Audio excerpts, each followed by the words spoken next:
Hey, you like Zelda? I like Zelda. It's no exaggeration to say that I've been a fan of the Zelda franchise for the last 20 years. My earliest memory of the game is me at 2 years old absolutely begging my sister in the broken English that I knew to play the game for me. When she eventually caved, she said, "Alright, but only for 2 minutes." After I briefly celebrated, I sat in silence, realizing I have no idea how long 2 minutes is. Turns out, not that long. After about 3 years in the growth of my consciousness, I was able to pick up that whack-ass controller myself and actually figure out how to play the game. I don't exactly remember how good at the game I was, but I know I was good enough to actually progress to adulthood, because once I saw those Redead zombie-looking motherfuckers invading my market, I shut the game off. I could never build up the courage to actually walk past those things, even though they don't even freeze you in the market. The expectation of horror kind of got to me. Look at them! Motherfucker's just standing there. I'm trying to okay? You don't have to fucking yell at me. Never got to hear the Forest Temple music. Never got to encounter one of those wall masters or ceiling floor masters or whatever the fuck they're called in this game. And thank God I never got to look at this fucking thing through the eyes of a child. I was a baby. Why do you look like that? And as I grew up, I still got to experience games like Majora's Mask, Twilight Princess, Skyward Sword, the DS titles. Anybody remember Phantom Hourglass? Four Swords Adventures for the Nintendo GameCube? Anybody remember that? But I did eventually get to beat Ocarina of Time when I got it on the 3DS. At the time, the N64 belonged to my sister still, and she had moved out by this point, so this was the first time I had ever actually completely owned the game that had jump-started my love for video games. This was the first time that I actually officially owned the game, and now you're telling me that I get to experience it in 3D? Whoa! That's in 3D. It's in 3D. The Redeads still freaked me out, but fuck it, I'm 12 years old now. What are you gonna do? Scream at me in 3D?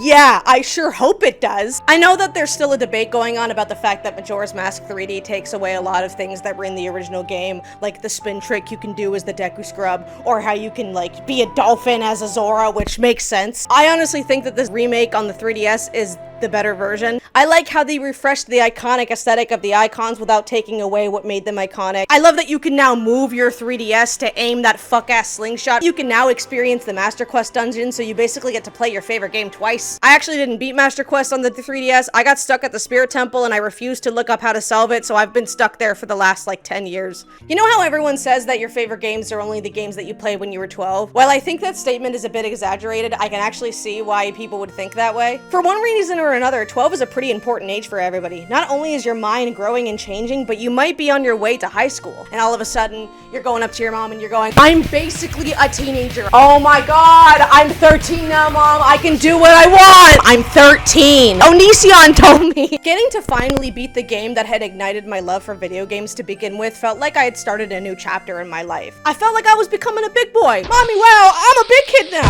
I did eventually branch out of Nintendo with games like Fable on the Xbox and Dragon Age on the Xbox and Halo on the Okay, you know what? I was more of an Xbox chick. I'm sorry. What the fuck do you expect? I've got X's in my chromosome. I just needed the third one. Not that third one. Not that much fun. Not that much fun! I did always return to my Zelda roots whenever a new game came out, like Spirit Tracks on the DS, Skyward Sword on the Wii, got that day one. I still have my 25th anniversary disc somewhere. By the time the next generation had picked up, it was kind of hard for me to stay on track with it. I went from riding the peak of gaming alongside it to watching it crash and burn.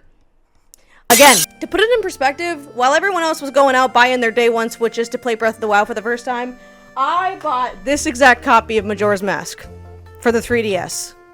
2 years after its initial release. I mean, I got it 30% off, but you kind of get the idea. I was a bit behind. When Breath of the Wild came out, I felt this sudden shift in the franchise. I don't know if anybody else felt it, but I definitely did. It kind of felt like before Breath of the Wild, the Zelda franchise was about just that, the Zelda franchise. People were discussing the old titles left and right. They were still able to play them thanks to the Wii and Wii U Virtual Console. If you liked the 2D games more, that was completely okay. If you liked the 3D games more, that was also completely okay. Everybody had their niche in the franchise that they loved. Even Nintendo felt this way. They were showing off 2D and 3D Zeldas left and right. They literally remade Four Swords Adventures from the Game Boy, and they gave it to everybody for free. Zelda was well aware that there were people that preferred the 2D titles, and they gave them just as much love. It wasn't just about Skyward Sword when Skyward Sword came out. They even made a whole game dedicated to, like, all of the different eras of Zelda. We got costumes. We got colors referencing even obscure things like the different colors of Wizrobe. Who fucking remembers Wizrobe? It wasn't just one game mattered. The entire franchise mattered. Maybe it's because I didn't get to experience Breath of the Wild at its peak. Maybe it's because I'm not that big into open world games. Very quickly, it felt like it was no longer about its divided but good-natured fan base.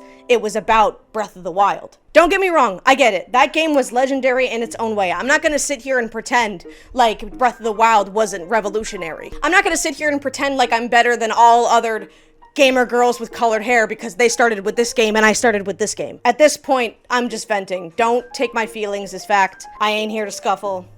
I don't got the stamina for it, okay? I started to notice very quickly that fans wanted more Zelda, but it's not that they wanted more Zelda, they just wanted more Breath of the Wild. Age of Calamity released, and yes, I know, it was technically false advertising. It came out, it let you play as Breath of the Wild Zelda, you got a whole bunch of new characters to play as, a new story, new companions, let you play as all of these fan favorite characters, it brought in new lore, Ganon looks fucking incredible in that game, and the fans hated it. Tears of the Kingdom released, the latest direct sequel since Phantom Hourglass for the Nintendo DS. I know no one played it. I did. You get whole new abilities, whole new outfits, whole new characters, continued lore, whole new dungeons, weapons, music, and they hated it. Echoes of Wisdom released like last year? You get a full playable game as Zelda, you get new abilities, you go back to that iconic art style from the Link's Awakening remake that came out not too long ago, we get back to the 2D formula and oh yeah, no one played it. Because why would you? That's not Breath of the Wild. And now we're getting a new Hyrule Warriors game with a playable Breath of the Wild Zelda, and it's probably going to receive the same amount of attention, or lack thereof, because guess what? It's not Breath of the Wild. And you know what's crazy? You know what it is? I'm fucking saying it. Breath of the Wild is the Skyrim of the Zelda franchise. And don't you fucking tell me I'm wrong, because it is literally getting remastered on the newest fucking console, and you have to pay for it again. They're re-releasing it on the Switch too. If you already have it, guess what? You're gonna be buying it again, and people are going to buy it again.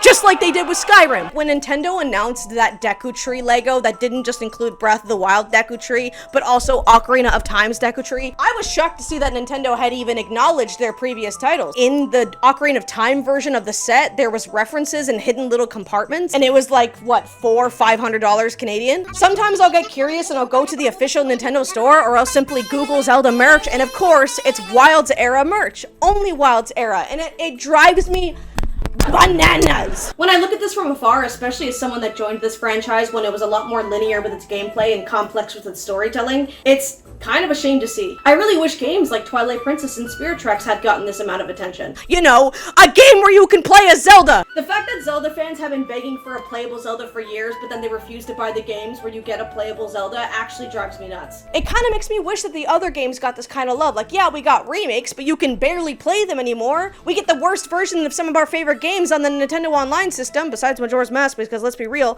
the 3DS version kind of sucks. Like, I would rate Spirit Tracks leagues higher than Breath of the Wild, but if I were to say that on Twitter, I'll get shot on sight. As I entered my 20s, I got myself a Switch, I got myself Breath of the Wild, I've played it about 2-3 times, and unfortunately, I just can't vibe with it. I don't enjoy open world games, they get very boring for me very quickly, and it kind of drives me nuts because everyone says that Breath of the Wild is a masterpiece and that it reignited the franchise, and I just don't see it. And I don't think I ever will. I sold my copy to a buddy of mine for $40. I know it sounds like I'm being dramatic, but when you grew up with these games being the way they were and the fandom being the way they were, only to see it morph and change in front of you in a way that you just don't understand, it can kind of be a little crushing. I could feel myself starting to care less and less about the franchise. Am I even a Zelda fan anymore? Howdy guys, welcome to... What? In 2020, I came across this exact Key Sanity Let's Play by Nintendo Capri-san. I've been watching Tim since I was like 9 years old. I even know the exact video that I started watching his content with. This exact playthrough is what introduced me to the concept of randomizers, and I was instantly hooked. It sent me down a rabbit hole of these things. You get thrown into this world, no cutscenes, no intro, and you can go anywhere and do whatever you need to do provided you have the right items to do it. For example, the chest in the Kokiri Forest could contain the boomerang instead of the sword, meaning that that the game either wants you to go out and hunt Skulltulas, or it's intending for you to go to Jabu Jabu as your first dungeon. It completely changes the way you play the game and really increases the replayability too. You could walk into a house and get jump scared with boss music. Those little chests in the grottos are now super important and are actually exciting to come across. The entrance to one dungeon could lead to the beginning of another. All of the shops are now worth visiting, and the business scrubs could have the one item that you need to progress through the scene, and you don't find them until you've scoured the entire game several times, and you dip back into dungeons and you beat hours ago only to realize they're behind a bombable wall you chose to walk by several days ago. Are you fucking kidding me? You are right here this whole time. That's what makes this specific randomizer and every randomizer I've ever done fucking phenomenal. Watching other people play and experience their own seeds has taught me so many things about the game I would have never fucking discovered otherwise. Did you know there's a grotto all the way over here in Lon Lon Ranch? Did you know there's a single heart behind this waterfall in Dodongo's Cavern? Did you know you can use the Deku Nuts on Bomb Chews to make them explode faster, or use them against the Poe sisters to make her visible faster,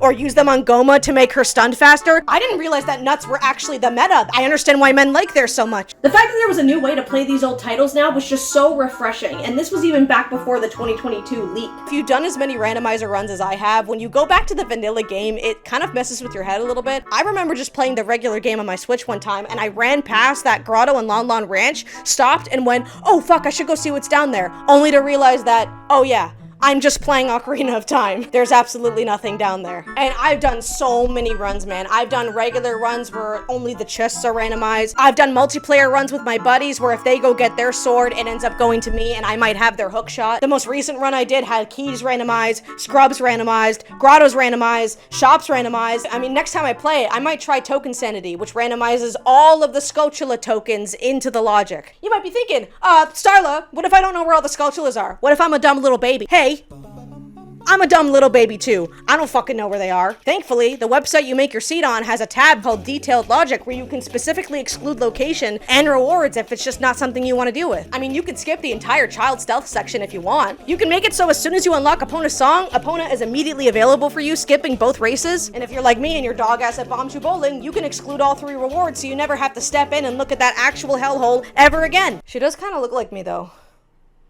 I'm only just realizing this now. Hold on.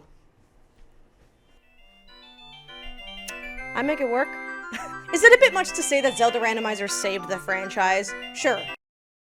But I've got a good point, I promise. I don't know about you guys, but I watch a lot of streamers that technically got their start with Breath of the Wild. Or at least in some capacity, Breath of the Wild stretched their careers out, you know what I mean? But the greatest thing about the Zelda franchise is that there's more than one game to play. Right?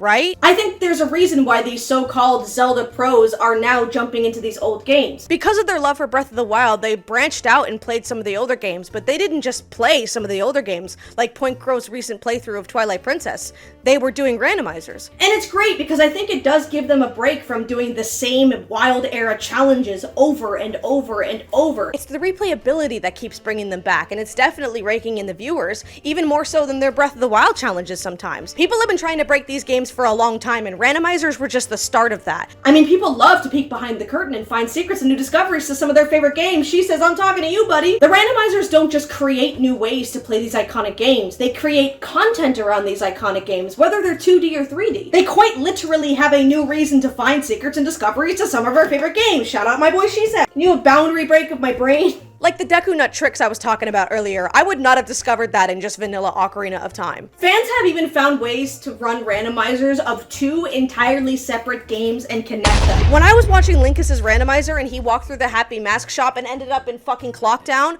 I almost shit my pants. I think people are starting to show a real interest in these games, and it shows with the things that people have created. Randomizers were just the beginning. After the 2022 Giga Leak, these games were absolutely broken in the best way. People were making whole new overworlds, music tracks, whole new bosses, dungeons, remixing old bosses to be what they should have been, like that one Ganondorf one I keep seeing on my For You page. The song that you're hearing in the background right now isn't even an official Zelda song. It's a song from a ROM hack. If you're one of those elite hacker gamers, you can run Ocarina of Time at 60 frames per second. People are throwing in abilities from Breath of the Wild and Tears of the Kingdom and freezing their horse and then sending them into orbit. That's hilarious. I I actually love that there are fans out there that want to experience these old games in either the way they were intended to be played or entirely new ways. It's not that Breath of the Wild fans aren't Zelda fans, but there is definitely a line between people that enjoyed Breath of the Wild and the other games, and people that enjoyed Breath of the Wild. There are definitely fans working in the shadows right now to create some of the best versions of these games that Nintendo has unfortunately abandoned. With the abysmal prices of the Switch 2 and its games, and the fact that they're literally pulling a Bethesda,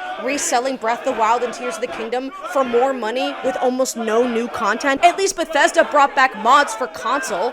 All you get with Breath of the Wild and Tears of the Kingdom is Zelda's bitch ass in your ear telling you to go left. It does make me nervous for the future of this franchise, and even the future of Nintendo. Okay, you know what? Maybe not Nintendo, because people did literally complain about the Switch 2 prices and then go out and buy a Switch 2. Let's be fucking for real. Nintendo's gonna be fine. But with the advancements that the fans are making with this franchise, I don't think I'm gonna lose that Zelda itch anytime soon. Because of how insanely smart this fan base is, I was able to play through my favorite Zelda game of all time, 4-player split-screen co-op with my best friends. 9-year-old me would have been in tears. The love for this franchise stretches so far that I can still bond with my older sister about these games. I'll tell her things that I did in a randomizer, and because she has knowledge of the vanilla game, she's just as amazed as I am. I don't even remember this, but she'd always tell stories about how I'd keep deleting her save file to get her to play it for me, but she'd try to invite her friend over to beat it for her so that she'd have the saved file, and then I'd just delete it again. It used to piss the hell out of her, but I bet it made me pretty happy. I think I've talked to her about it before, but I genuinely don't know if she realizes how something as small as playing Ocarina of Time for me for 2 minutes actually shaped me as a person. If it wasn't for my sister introducing me to this vast, wonderful world of not just Zelda, but of gaming, I wouldn't have the friends that I have today. I wouldn't be the person that I am today. I certainly wouldn't look like this, let me tell you. This entire shelf would probably have glass. And even though I don't have kids of my own, I'm still able to continue this legacy with my sister's kids, specifically her oldest. I've been playing Ocarina of Time around her since she was about 2 years old, maybe even younger, and now that she's 8, she's gotten about as far as I did at that age. He's slow, hurry up, big guy. She's not afraid of anything in that game, and I genuinely can't wait for the day she runs up to me and tells me how she beat Ganon. That's gonna be so cool. And even after my sister had moved on from this franchise, my family was not the type to pull me away from games because they were works of the devil or whatever. These exact copies of Phantom Hourglass and Spirit Tracks were gifts from my father, and these copies of Twilight Princess and Skyward Sword were from my mom. There's a chance that I'm showing this video to my mom and my sister at our house right now. Hi! Look, watch what I can do. Ready? Ready? We don't want that one? How about this? Hey! What about this one? Jesus, okay, not that one. Ah! I want them to know that they did good. They did so good. I wouldn't have it any other way. My name is Starla. This is my video. Actually, this is my sword. This is my video. I plan to make many more like it with the same vibe, maybe a little less chaotic.